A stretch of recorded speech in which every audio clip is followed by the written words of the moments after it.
Hello, welcome to Network. My name is Spumelele Zondi with your technology and social media news. If you want to be a part of this conversation, you must hashtag SABC Network. You can also find us on SABC Network. Now that's on Facebook, Twitter, and Instagram. Here's what's coming up in the program. We have info on what was dubbed the biggest IT gathering in Africa. There's information on an app that helps spaza shop owners get stuck.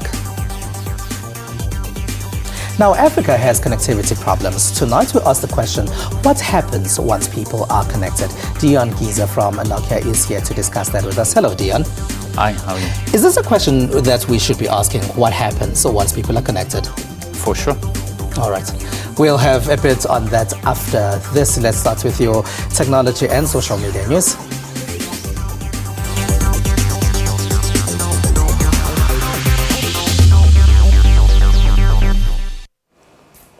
The SABC Pillar Conference, which took place at Sun City near Rustenburg, has been dubbed the largest ICT event on the continent. Delegates discussed how Africa has potential to lead the world in information technology solutions. Uleboheng Khoselenzwe has this one for us. The world is rapidly changing, and at the forefront is technology, which explains the convergence of global leaders in the ICT sector to share new ideas, solutions and innovations to organizations and businesses operating in Africa to ensure that they do not lag behind. We've seen so much change happen on every front and all encompassed by what we call the digital economy, that it's coming really, really quickly. So what we're finding is our customers need to talk to each other to learn what each other is doing and learn from each other. Africa is encouraged to take advantage of available options and position itself on the global technological sphere. Definitely when it comes to things that are coming down the line around digital, whether that's artificial intelligence, machine learning and other technologies that are great solutions for African customers and for Africa's situations, we're at an advantage because we don't have that legacy with us. So we can do a lot of innovation and come up with some really creative solutions. I'll give you an example. There's one that's being worked on now by a startup company in California called Zipline. It's to deliver medical supplies to remote areas using drones. Essentially what they do is they fly the medical supplies in there. They're currently servicing 5 hospitals in rural areas.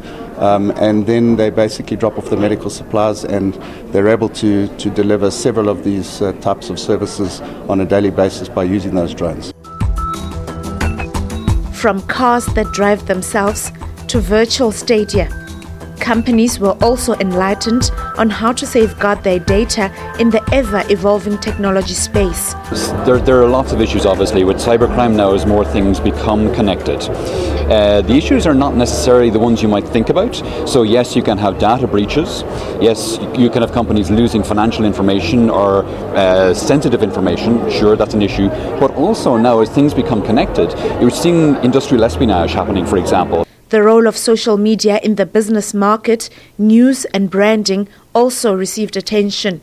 The wonderful thing about social media today is that you actually get an opportunity to talk directly with your fans, your followers, the people that are promoting your brand out there in the world. And sometimes you'll find companies take absolute control of that message and tell some incredible brand stories, where some companies, let that be 100% organic, and there are some other companies that don't actually know it exists.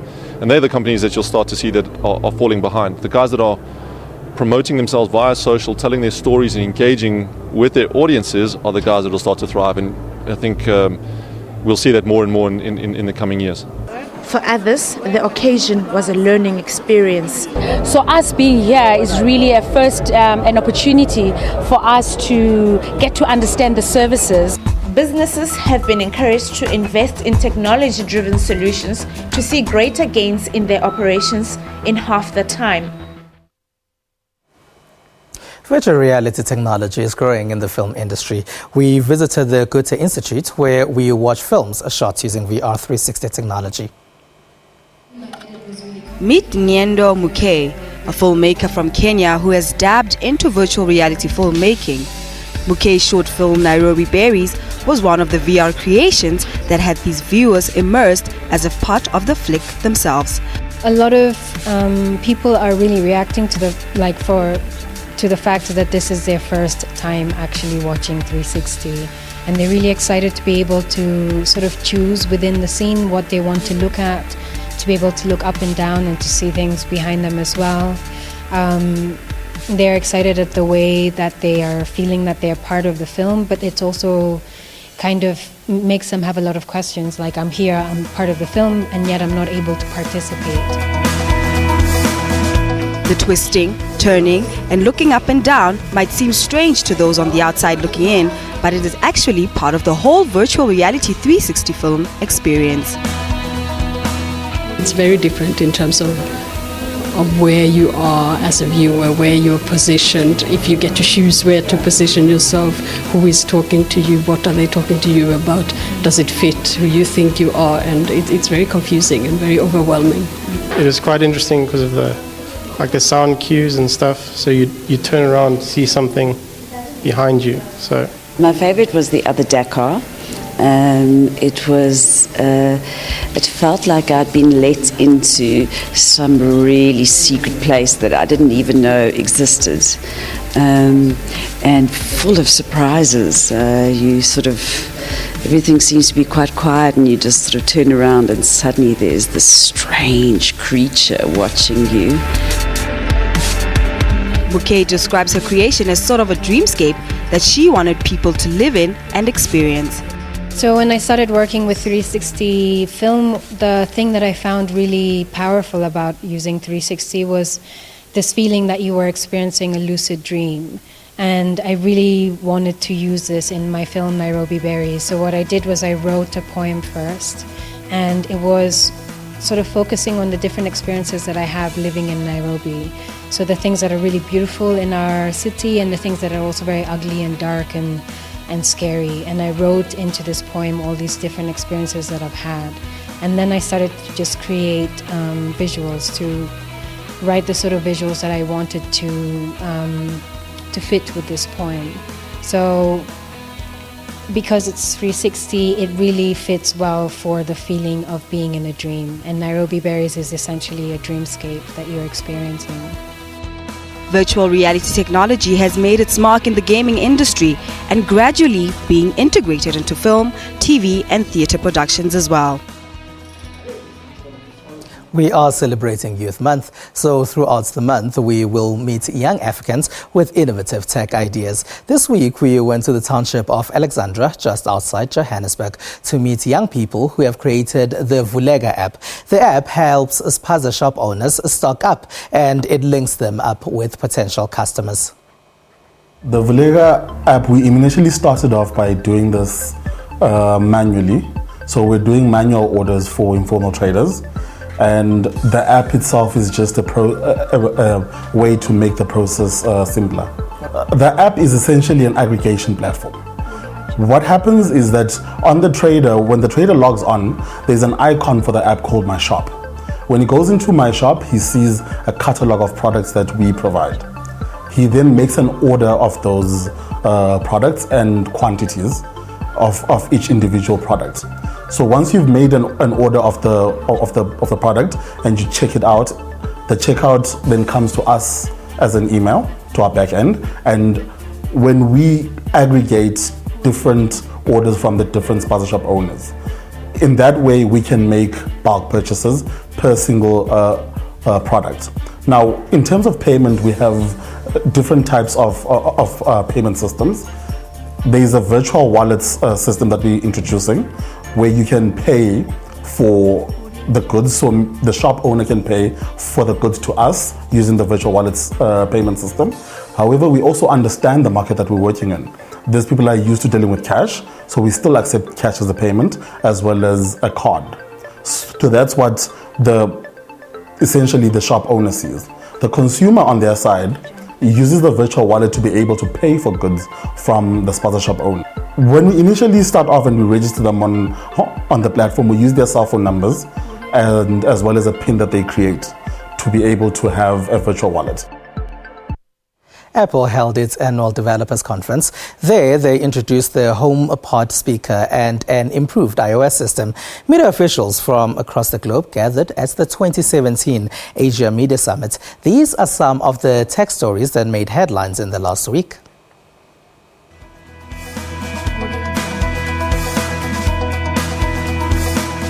Apple on Monday introduced the HomePod speaker to compete with Amazon.com Inc.'s Alexa Assistant and Echo devices for users who prefer voice-operated systems for shopping, planning, and other tasks.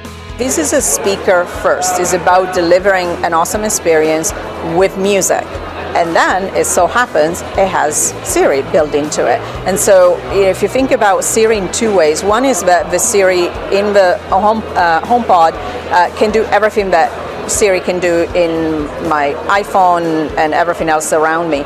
But she's also turning, she's a she for me, or it if you prefer, into a musicologist. So she's going to be doing something very specific for consumers when in the HomePod. Apple also offered some hints about new capabilities in the next iPhone, including so-called augmented reality, in which digital information is overlaid on real-world images.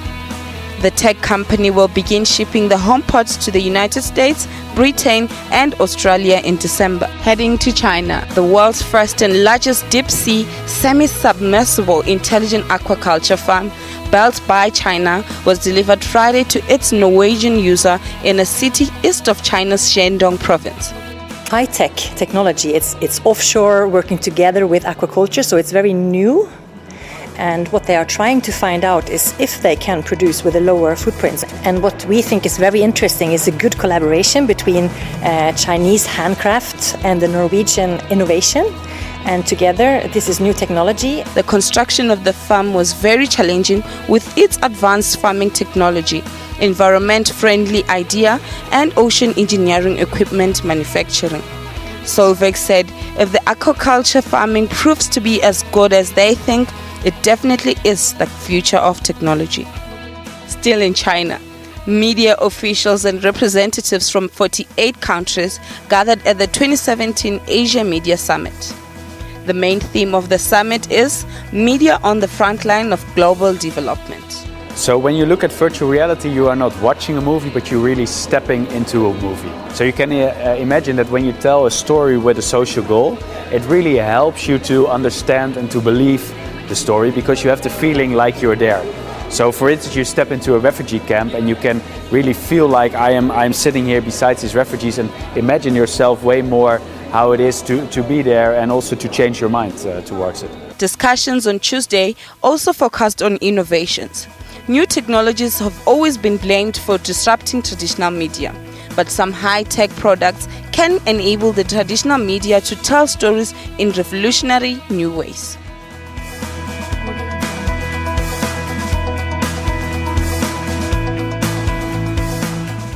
After the break, we chat about what to expect in Africa once we're all connected to the internet. Dion Giza from Nokia is here for that one. Stay with us.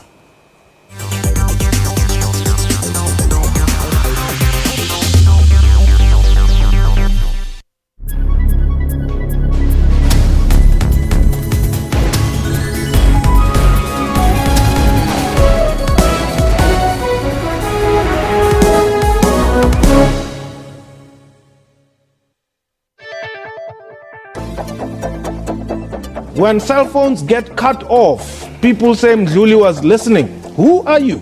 We have to approach Dennis Breitenbach, who was the prosecutor by then. The DA parliamentarian? That's correct. The one who was making halabaloo about me. There are allegations here that you abused the slush fund. What do you say to that? We don't have slush fund. I don't know about slush fund. I respect the fact that you cannot talk a lot about the Secret Service and all that. I guess that's the norm internationally. Yeah. But how do we know that you, Richard Mdluli, are not abusing the funds of the state? You are counted amongst the president's men. Are you? That is rubbish. Also the matter of General Boysen in KZN. He's not speaking very well of you. No, that one is talking rubbish. You are perceived to be very powerful, General, and you know, people who don't agree with you seem to pay the price. What is happening with the Oparamribe case? No, I'm surprised because, as I've said, I'm a person of people.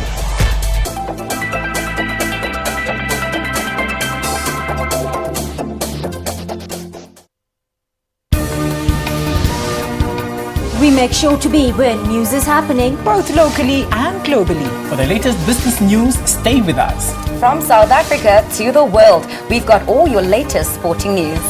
Don't miss our weather updates every hour. Stay tuned to News Today, Monday to Friday, from 3 to 5:30 p.m. here on SABC News.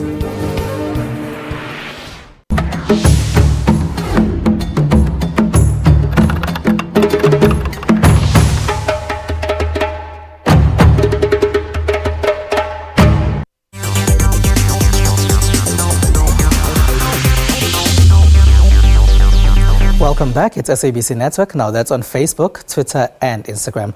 Now Africa still has huge connectivity problems. Remember when we told you about a Limpopo community which still struggles with cell phone signals in 2017? Let's revisit that story. Code is not available. Please wait for the tone to leave a message. Did you hear that? The MTN phone isn't working. Let me get the Vodacom one. This is the kind of life residents here in Jimgangala Lume outside Giyani in Limpopo live. The people struggle with getting signals for their cell phones. Firstly, service delivery is not on point here. It's even difficult for us to get an ambulance. Even the police are hard to get hold of. Our children cannot apply for administration jobs because there is no network at our schools. Ramsi Maluleke is a young unemployed man living in that area looking for a job. But this has proven to be difficult because there is no network coverage. I went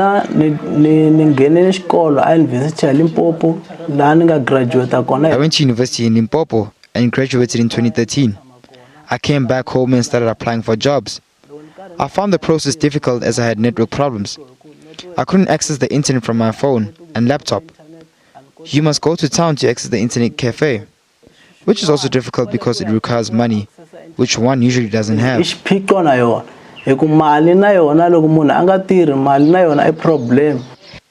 The network problem also affects schools in this area.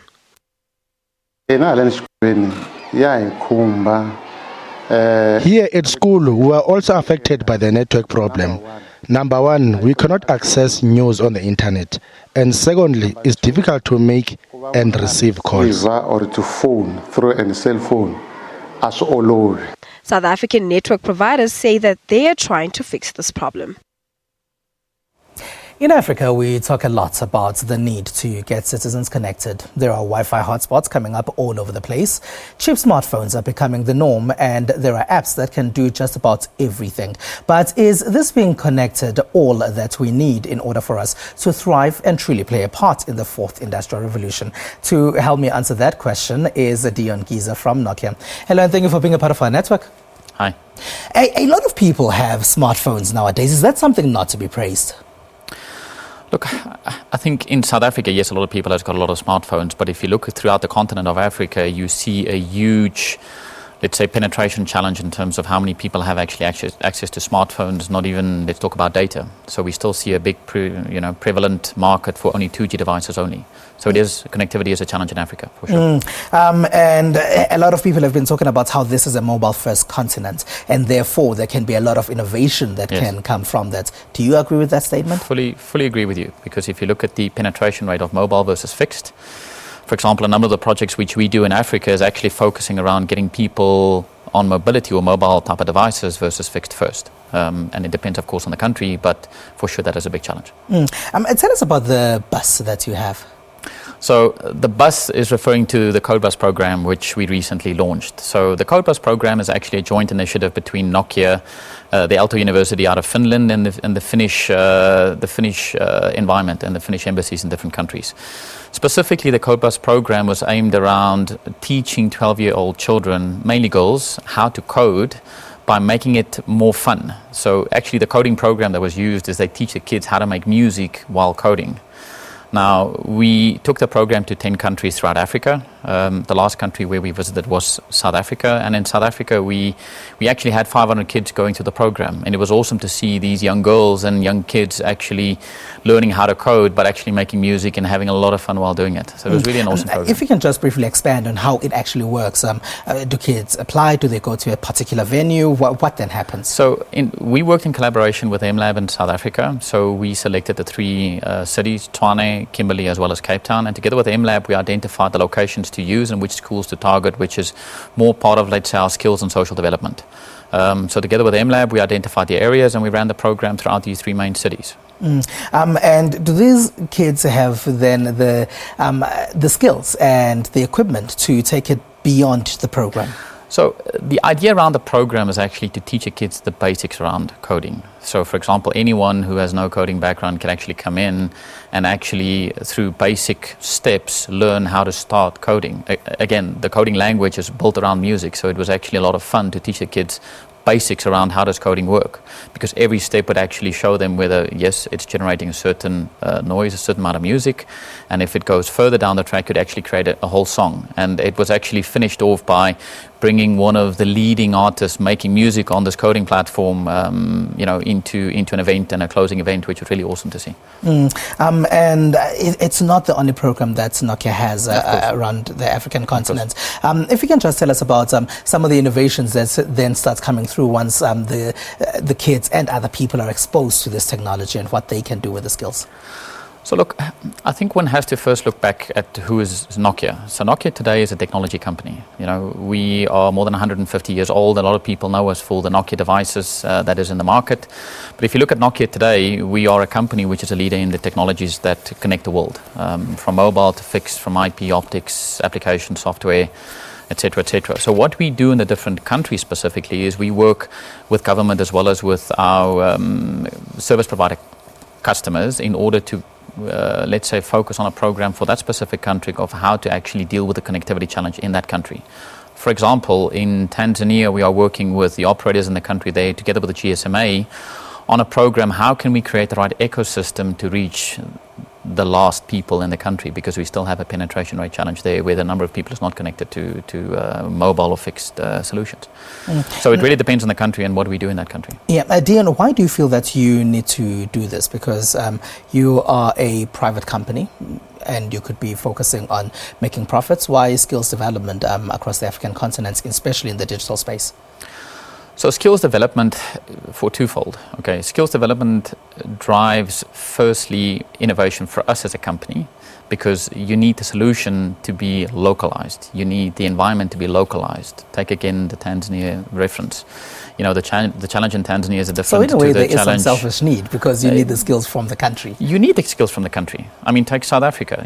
We are a company with close to 400 employees. More than 90% of our people are local South African. We need to feed those people coming into our environment to help us to innovate in the local market. So there is a bit of a selfish need in that. But I think it goes beyond that. I think beyond that, we also have a clear social responsibility mandate. Again, in each and every one of our countries, we fulfill a social responsibility mandate, and it depends on the program which we choose. All right. And are you getting enough support in the countries that you go to? We do. All right, sure. Thank you very much for joining us, Dion Giza. Thank you. Dion Giza there is from Nokia in Southern Africa. Now this week, TV presenter, actress and radio talk show host Naledi Muleo tells us what her favorite piece of technology is.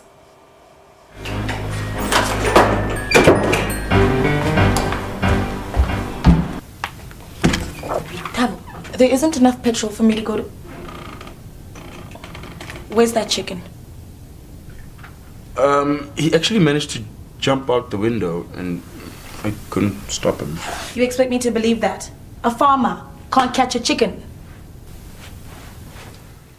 Hi, I'm Naledi Muleo, talk show host with SAFM. My favorite piece of technology has to be my Wi-Fi router at home, because as soon as I open that door after a really long day, I am in internet heaven and everything is right at the tip of my fingers.